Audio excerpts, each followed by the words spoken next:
जय हिंद दोस्तों। UPSC civil service examination 2024 का जो रिजल्ट है वो फाइनली जो है निकल चुका है। और आपको पता होना चाहिए कि कई सारे जो है टॉपर्स इस बार निकले हुए हैं। सर्वप्रथम जो है उनको बहुत सारी बधाई।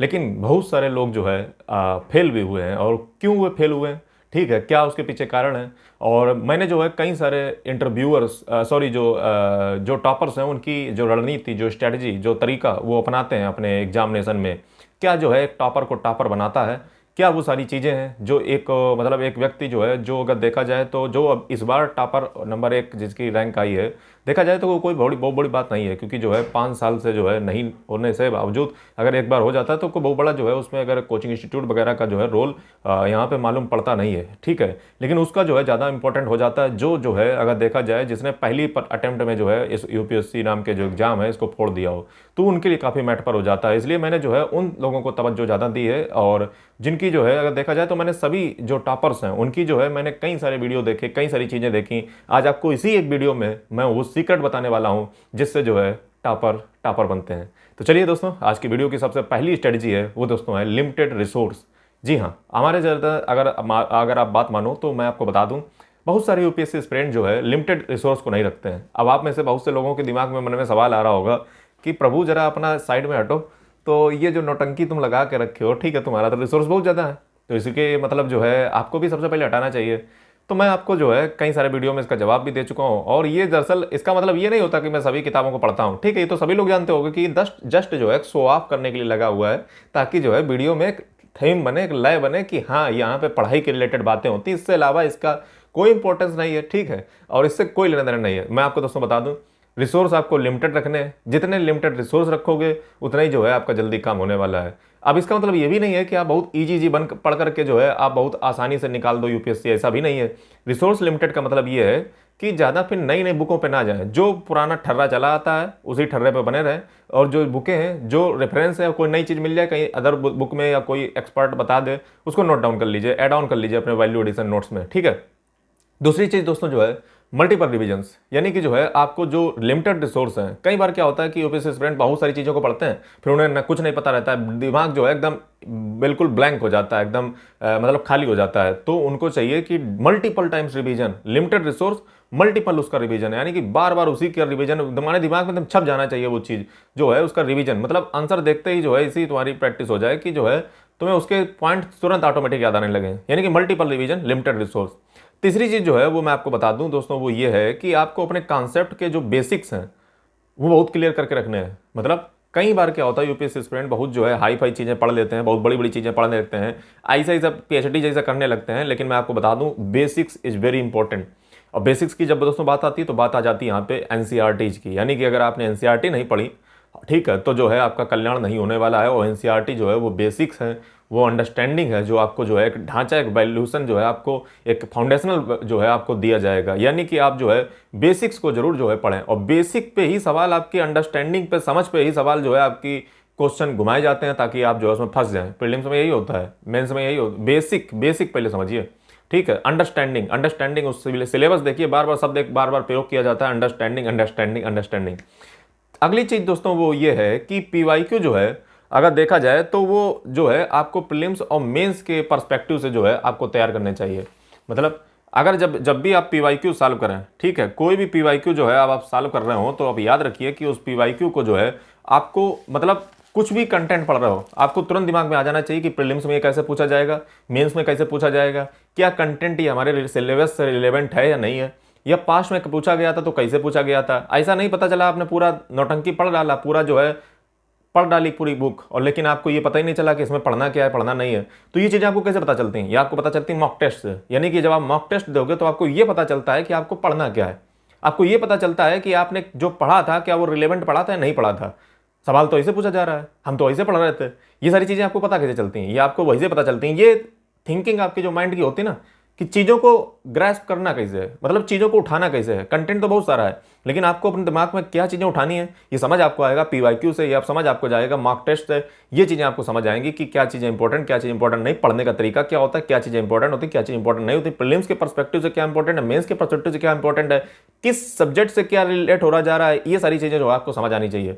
दूसरी चीज़, आपको इंटरकनेक्शन होना चाहिए, इंटरडिसिप्लिनरी अप्रोच जिसको हम कहते हैं। मतलब आप मेरा एक बात हमेशा याद रखिएगा, और ये मैं जितना भी इस वीडियो में बोल रहा हूँ ये सब जो है किसी ना किसी व्यक्ति का सुना हुआ है।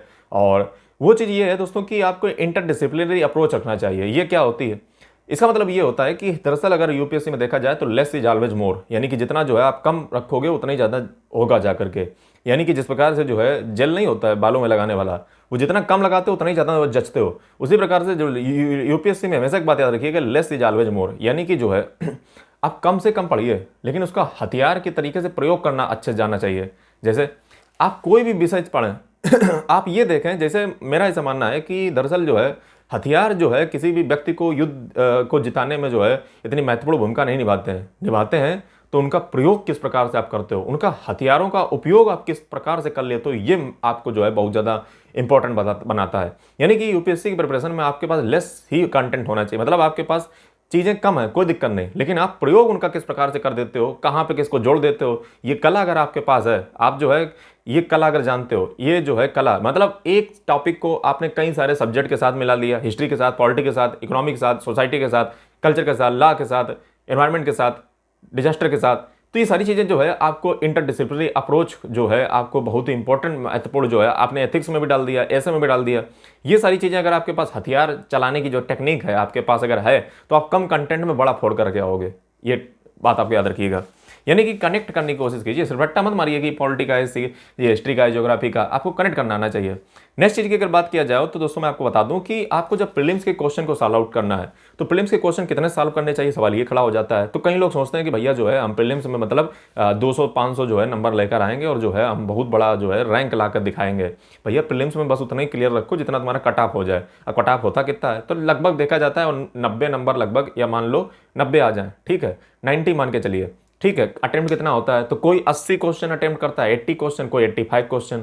अब सवाल ये कि सर अटेम्प्ट करें कितने आखिर, तो ये आपको पता चलेगा इस बात से कि आप मॉक टेस्ट दीजिए, ठीक है। आप देखिए कि आपकी एक्यूरेसी कितनी है। जैसे कोई व्यक्ति ऐसा होता है जो 60 के 60 अटेम्प्ट किया, 60 के 50 सही आ गए तो उसकी अच्छी बात है। लेकिन कोई व्यक्ति ऐसा होता है जो पता चला अब 85 या 85, अगर 80 क्वेश्चन अटेम्प्ट कर रहा है लेकिन उसकी एक्यूरेसी बहुत खराब है, तब वो जाकर के 45 पे टिकता जाकर के। तो ये आपको बात पता चलेगी आपके मॉक टेस्ट से कि आप कितनी एक्यूरेसी रखते हो, तो आपको पता चल जाएगी कि आपके प्रीलिम्स में क्वेश्चन अटेम्प्ट करने की रेंज क्या होनी चाहिए, ठीक है। आपको कट ऑफ पार करना है, बस ज़्यादा रिस्क नहीं लेना है, क्योंकि यहाँ पे बहुत बड़ा टॉपर नहीं बन जाओगे जाके प्रीलिम्स फोड़ करके, ठीक है। ये बात आपको याद रखनी चाहिए। नेक्स्ट थिंग की अगर बात किया जाए तो दोस्तों मैं आपको मॉक टेस्ट बता ही चुका हूँ। सिलेबस पे बहुत बड़ी पकड़ हो, सिलेबस का जो है एक एक इंपॉर्टेंट टर्म, कई लोग कहते हैं कि जो है सिलेबस वेल डिफाइंड नहीं है, ऐसा नहीं वैसा नहीं है। सिलेबस बहुत अच्छा यूपीएससी ने डिजाइन कर रखा है, सारी चीजें कर रखी है। दरअसल हम सब लोग क्या करते हैं कि कोचिंग इंस्टीट्यूट जो है पहले दिन से डे 1 से जो है चालू कर देते हैं अपना तिलमजाम, और दुनिया का जो है ये रट लो, ये रट लो, ये पढ़ लो, ये कर लो, ये सब स्टार्ट कर देंगे, हिस्ट्री, ज्योग्राफी, पॉलिटी, इकोनॉमी वगैरह। लेकिन एक शायद कोचिंग इंस्टीट्यूट मुझे ऐसा नहीं आज तक मिला है। अब बड़े बड़े कोचिंग इंस्टीट्यूट कराते हैं उनकी बात अलग है, लेकिन मुझे बहुत ही कम कोचिंग इंस्टीट्यूट ऐसे मिले हैं जो यूपीएससी की अंडरस्टैंडिंग, यूपीएससी के माइंडसेट, यूपीएससी किस प्रकार से क्वेश्चन पूछती है, यूपीएससी क्या चाहती है, यूपीएससी किस प्रकार से जो है अपनी चीजों को डिजाइन करती है, यूपीएससी क्या कैंडिडेट में चाहती है, इस चीज पे, इस मुद्दे पे शायद कोई कोचिंग इंस्टीट्यूट होता होगा जो बात करता होगा, जबकि ये वेरी वेरी वेरी इंपॉर्टेंट है। ये बात याद रखिए। तो यहाँ पे आपको ये सिलेबस जो है बार बार मल्टीपल टाइम्स आपकी हमेशा जो है हार्ड कॉपी के रूप में या पीडीएफ के रूप में आपकी हमेशा स्क्रीन पर रहना चाहिए, हमेशा आपके रहनी चाहिए। पीवाईक्यू आपकी कोई भी सब्जेक्ट हो उसके सामने जो है आपके पीवाईक्यू हमेशा रहने चाहिए। आपको जो है पता होना चाहिए कि क्या चीज़ें पढ़नी है, क्या चीज़ें नहीं पढ़नी है। फिर दूसरी चीज़ दोस्तों ये भी है कि जैसे मान लीजिए जो है जब आप मेंस की आंसर राइटिंग करते हो तो मेंस की आंसर राइटिंग में सबसे बड़ी चीज़ ये आपकी होती है कि आपकी जो स्पीड है वो काफ़ी तेज़ होनी चाहिए। यानी कि 20 लगभग सवाल आते हैं, 20 लगभग क्वेश्चन आते हैं, तो आपकी आंसर राइटिंग की स्पीड जो है ये कैसे मेंटेन होगी? ये मेंटेन दोस्तों होगी जब आप डेली आंसर राइटिंग करोगे। अब आप कहोगे सर जो है इसको इवेल्युएट कैसे करेगा? अरे सेल्फ से इवेल्युएट करो ना, अब तो एआई भी आ गया, एआई से इवेल्युएट करवा लो, या फिर जो है आप स्वयं से उसको इवेल्युएट करिए, लेकिन आंसर राइटिंग डेली कीजिए। कुछ भी कंटेंट पढ़िए, उसको लिखने का प्रयास कीजिए, कम से कम लिखना तो तमीज आएगी तुम्हें, समझ रहे? डेली आंसर राइटिंग कीजिए, डेली कुछ प्रीलिम्स के क्वेश्चन सॉल्व कीजिए, जिससे आपका माइंडसेट उस प्रकार से बन जाए। जैसे मान लीजिए कोई आपने डेली का अखबारी न्यूज़पेपर पढ़ लिया, या मान लो कुछ भी नोट्स पढ़ लिया, तो तुरंत जो है उसको सोचिए कि आप देखें, हम इस पर लिख के देखें क्या बनेगा जा करके। चाहे भले 2-3 लिखो, लेकिन लिखो, एटलीस्ट लिखो, मैं कह रहा हूँ, ठीक है। आंसर राइटिंग कोई नई तरकीब नहीं है। आंसर राइटिंग में जो है आपकी याद रखिए बहुत ज़्यादा ध्यान रखना है कि क्वेश्चन पूछा क्या गया है। बहुत सारे लोग क्या होते हैं कि क्वेश्चन समझ ही नहीं पाते हैं। क्वेश्चन वो कुछ पूछा जा रहा है, लिख रहे हैं इरेलीवेंट, तो अगर आप इरेलीवेंट लिखोगे, भले आप जो है उसके संगत ही लिखिए, आप जो क्वेश्चन पूछा जा रहा है उसी से रिलेवेंट लिखिए, चाहे भले आपने नॉलेज उसमें ज्ञान अपना कम झकझोरा हो, लेकिन जो है आपको नंबर ज़्यादा मिलेंगे अगर जो है आपने वही चीज़ें लिखी हैं, दो चीज़ें वहाँ पे पूछी गई हैं। क्वेश्चन को जो है अंडरलाइन करना सीखिए कि क्वेश्चन में कितने सारे कीवर्ड हैं, जैसे मान लो 2-3 कीवर्ड होते हैं, कौन सा कीवर्ड कम इंपॉर्टेंट है, किस पे ध्यान ज़्यादा देखना है तो डबल कीवर्ड को जो है हाईलाइट कर दिया। इस प्रकार से जो है कीवर्ड पे देखिए, और सबसे ज़्यादा इंपॉर्टेंट होता है वो आपकी होती है प्रेजेंटेशन स्किल आपकी बहुत अच्छी होनी चाहिए। यानी कि जब आप इंट्रोडक्शन उसमें लिख रहे हो, जैसे एक इंट्रो होती है, एक बॉडी होती है, कंक्लूजन होता है। कंक्लूजन तो आपको जरूर लिखना चाहिए with the vision of future, यानी कि फ्यूचर पर्सपेक्टिव से, या फिर जो है किसी भी कारण से आप कंक्लूजन लिख सकते हो। I hope you know very well and but जो आपकी इंट्रो है, इंट्रो में जो है आपको कुछ ना किसी डेटा के साथ या किसी ना किसी एक भौकाल टाइप के साथ जो है आपको अपना इंट्रो लिखना चाहिए, जिसमें ये आप जो है एग्जामिनर को समझा दो कि आप क्वेश्चन समझ चुके हो। मतलब आपको कोई डेटा या कोई भी चीज से कोई करंट में या फिर कोई एनेक्डोट बना दीजिए, कुछ भी जो है, ताकि इंट्रो से जो है टीचर को यह पता चल जाए कि आपने जो है वो सारी चीजें जो है आपने इंट्रो में ही डाल दी हैं, उस यानी कि आपने बता दिया है कि मैं क्वेश्चन आपका समझ चुका हूं। ठीक है, उसके बाद बॉडी में जो है उसको अच्छे से जो है आप चाहो तो जो है फ्लो डायग्राम या फिर जो है कोई प्रकार का स्ट्रक्चर बना सकते हो, कुछ नई क्रिएटिविटी करके जो है एक जो प्रोफेशनल तरीके होते हैं, जैसे नंबरिंग करके। ठीक है, नंबरिंग जरूर कीजिए, हेडिंग बनाइए, सब हेडिंग की भी चाहो तो नंबरिंग कर सकते हो 1.1, 1.2, 1.3 वगैरह करके। और जो है ज़्यादा होशियार बनने की कोशिश मत कीजिए, और जितना जो है हो सके सब स्पष्ट चीजें जो है आपकी दिखनी चाहिए। आप ये मत सोचिए कि एग्जामिनर को जितनी ज्यादा आप आसानी दोगे उतनी ज्यादा आपको नंबर मिलेगा, याद रखिए। और जितना आपने उसको परेशान किया वो तुम्हें परेशान कर देगा। तो ये बात याद रखिए, मतलब रिलेवेंट चीजें नहीं लिखनी है, रिलेवेंट चीजों को ही लिखनी है। नॉलेज भले कम हो लेकिन क्वेश्चन को पहले समझिए, तो पश्चात जो है आप उसमें वगैरह जो है चीज़ों को डाल सकते हो। फिर जब आप प्रीलिम्स के लिए, जब भी मान लीजिए मेंस के लिए कभी भी जो है डेटा बहुत सारा होता है कि डेटा क्या क्या पढ़ें, जैसे मान लो कोई रैंकिंग है, कोई कुछ चीज़ें हैं, या कई सारा डेटा जो सारी चीज़ें होती हैं उनको किस प्रकार तैयार किया जाए। देखिए कुछ चीज़ें ऐसी होती हैं, जैसे आपको सबसे पहले प्रीलिम्स का पीवाईक्यू और फिर उसके बाद जो है मेंस का पीवाईक्यू देखिए। आप देखिए कि कौन सी ऐसी चीज़ें हैं, कौन सी ऐसी थीम है। जैसे मैं आपको बता दूं कि चैट जीपीटी से आप पूछ लीजिए थीम क्या है, आप सारे क्वेश्चन है सारे चैट जीपीटी को बता दीजिए कि ये सारे क्वेश्चन आज तक पूछे गए हैं, वो आपको खुद बता देगा कि कौन सा डेटा आपको तैयार करना है। जैसे वुमेन हो गया, ग्लोबलाइजेशन हो गया, या मान लो वाटर स्कैर्सिटी, कुछ भी हो गया। मतलब जो है आप डेटा जो है आप ये देखिए कॉमन थीम एक क्या पूछी जा रही है, कौन सी ऐसी कॉमन चीजें होती हैं जो लगभग हर एग्जाम में पूछी जाती हैं, उस प्रकार का डेटा रेडी कर लीजिए। ठीक है, उससे रिलेवेंट चीजें रेडी कर लीजिए, जहां पे दिखाई पड़ा वहां पे डाल दिया जा करके। यानी कि ये देखिए कॉमन डेटा लगभग हर साल क्या पूछा जाता है, किस प्रकार की चीजें पूछेंगे, किस प्रकार का डेटा काफी इंपॉर्टेंट, जैसे एआई चल रही है वगैरह वगैरह, सारी चीजें को डेटा जो है आपको पता होना चाहिए। ठीक है, कुछ ना कुछ डेटा जो है आपके पास होना चाहिए। इससे आपका जो आंसर है, सीधी सी बात, आपको नंबर हम क्यों ज्यादा देंगे, जब आप कुछ एक्स्ट्रा एफर्ट्स डालोगे, कुछ एक्स्ट्रा एक्टिविटी करोगे, कुछ एक्स्ट्रा क्रिएटिविटी करोगे, कुछ एक्स्ट्रा ऐसा चीज डालोगे जो अदर ने नहीं किया है, तो यही चीज आपको जो है आगे टॉप बनाएंगी। दूसरी चीज दोस्तों अगर बात किया जाए तो आपकी जो करंट अफेयर है, करंट अफेयर को कई लोग क्या सोचते हैं कि वो जो है ठेका में डाल देते हैं। जैसे मान लीजिए भले मैगजीन पढ़ लेंगे या कर लेंगे, वो कर लेंगे। करंट अफेयर को बहुत ध्यान से देखिए, करंट अफेयर को डेली देखिए। करंट अफेयर जो है आपकी हैबिट पड़ जानी चाहिए, करंट अफेयर की आपकी बहुत मजबूत पकड़ होनी चाहिए। करंट अफेयर जो है आपकी बहुत अच्छे से तैयार होनी चाहिए। यानी कि जो है अगर आप करंट अफेयर नहीं पढ़ोगे तो फिर जो है कुल मिलाकर के आप जो है अपना सब जो है गड़बड़ करवा लोगे। दूसरी चीज जो है मैं यहाँ पे आपको बता दूं कि आपको जो है बहुत ज़्यादा जो चीज़ है वो दोस्तों ये है कि आपको जो है जो सीसेट नाम की एक बीमारी है, सीसेट को जो है हल्के में नहीं लेना है। कई बार हम क्या होते हैं प्रीलिम्स पे पूरे फोकस हो जाते हैं और सीसेट पे जो है कोई ध्यान ही नहीं देता है। सीसेट पे आप जरूर ध्यान दीजिए। मैथ्स और रीजनिंग, ये जितने भी जो है पीवाईक्यू आज तक पूछे गए हैं, चाहे वो कॉम्प्रीहेंशन हो जाए, इस पर जो अच्छी पकड़ कर लीजिए, चाहे वो जो है आपकी मैथ हो गई, चाहे रीजनिंग हो गई, इन पर अच्छे से पकड़ कीजिए, अच्छे से उनको तैयार कीजिए। थोड़ा बहुत एक्स्ट्रा भी एफर्ट्स डाल लीजिए, फार्मूला सीट वगैरह सब कुछ बना लीजिए, रेडी कर लीजिए। प्रैक्टिस मेक्स मैन परफेक्ट, यानी कि आप जितना ज़्यादा प्रैक्टिस यहाँ पे करोगे सीसेट में, उतना ही ज़्यादा जो है आपका रिजल्ट वहाँ पे दिखेगा। सीसेट को हल्के में मत लीजिए, मैं अगेन कह रहा हूँ। लास्ट एंड फाइनल थिंग वो दोस्तों ये है कि ऐसे को लेकर के, कि ऐसे को कई सारे लोग क्या होते हैं, सोचते हैं कि चलो मैदान में वहीं पे देख लेंगे जाकर के। हफ्ते में एक ऐसे जरूर लिखिए, मैं आपसे फिर कह रहा हूं, इसको इलेबोरेट कीजिए। कई सारे क्या होते हैं क्योंकि वो समझते हैं कि मैं जो हूं अगर ये साधारण सा ऐसे लिखूंगा, अगर जो है अगर असाधारण किसी ने ऐसे लिख दिया तो उसको नंबर ज्यादा मिलेंगे। मैं आपको कहता हूं कि जिस भी ऐसे में आप कंफर्टेबल हो, चाहे भले वो जो है 50 लोगों ने लिखा हो, आप भी उसी ऐसे को लिख डालो। कुल मिलाकर के जो है उसी ऐसे को तैयार करो जो इसमें आप कंफर्टेबल हो। ज्यादा रिस्क लेने की बात नहीं है, अदरवाइज रिस्क लिया पता चला फंस गया जाकर के।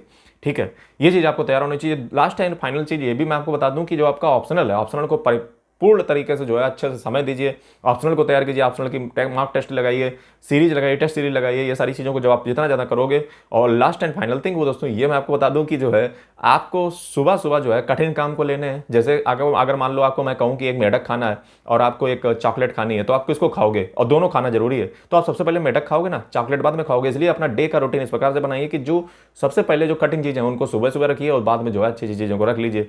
ठीक है, तो ये दोस्तों आज के छोटे से वीडियो में मैंने आपको वो चीज़ें बताई हैं, वो सारे लेक्चर्स का जो है निचोड़ मैंने आपको बताया है। और हाँ, लास्ट एंड फाइनल थिंग, अपने आप को इंप्रूव करते जरूर रखना चाहिए, यानी कि अपने आप को सुधार, हमेशा जो है घमंड में नहीं रहना है कि I have done, I have done. मतलब जो है हमेशा अपने जो सीनियर्स हैं उनसे इनपुट लेते रहिए, क्या आप जो है अच्छा से अच्छा कर सकते हो, क्या जो है आपको कुछ सजेशन कोई दे सकता है, तो इन चीज़ों को अपने साथ साथ साथ करते रहिए, हमेशा जो है कुछ नया नया सीखते रहिए, क्योंकि जो है इसी से जो है आपका अल्टीमेटली जो है जो अपलिफ्टमेंट है वो दोस्तों होगा। तो आज की वीडियो में अगर दोस्तों आपको हेल्पफुल लगा हो, यदि आप यूपीएससी एस्पिरेंट या पॉलिटिकल साइंस इंटरनेशनल रिलेशंस के स्टूडेंट हैं, तो दोनों ही सब्जेक्ट में जो हूँ अपने चैनल पर पढ़ाता रहता हूँ, 600 से ज़्यादा लेक्चर दे चुका हूँ। इस चैनल को सब्सक्राइब कर लें, बेल आइकन को प्रेस कर लें, साथ ही में हमारा एक व्हाट्सएप ग्रुप है, वहाँ पे जो है हमसे जुड़ सकते हैं और वहाँ पे हमें मैसेज कर सकते हैं डायरेक्टली, और हमारे सोशल मीडिया हैंडल्स पर फॉलो करना ना भूलें। जल्दी मिलते हैं, जय हिंद, वंदे मातरम।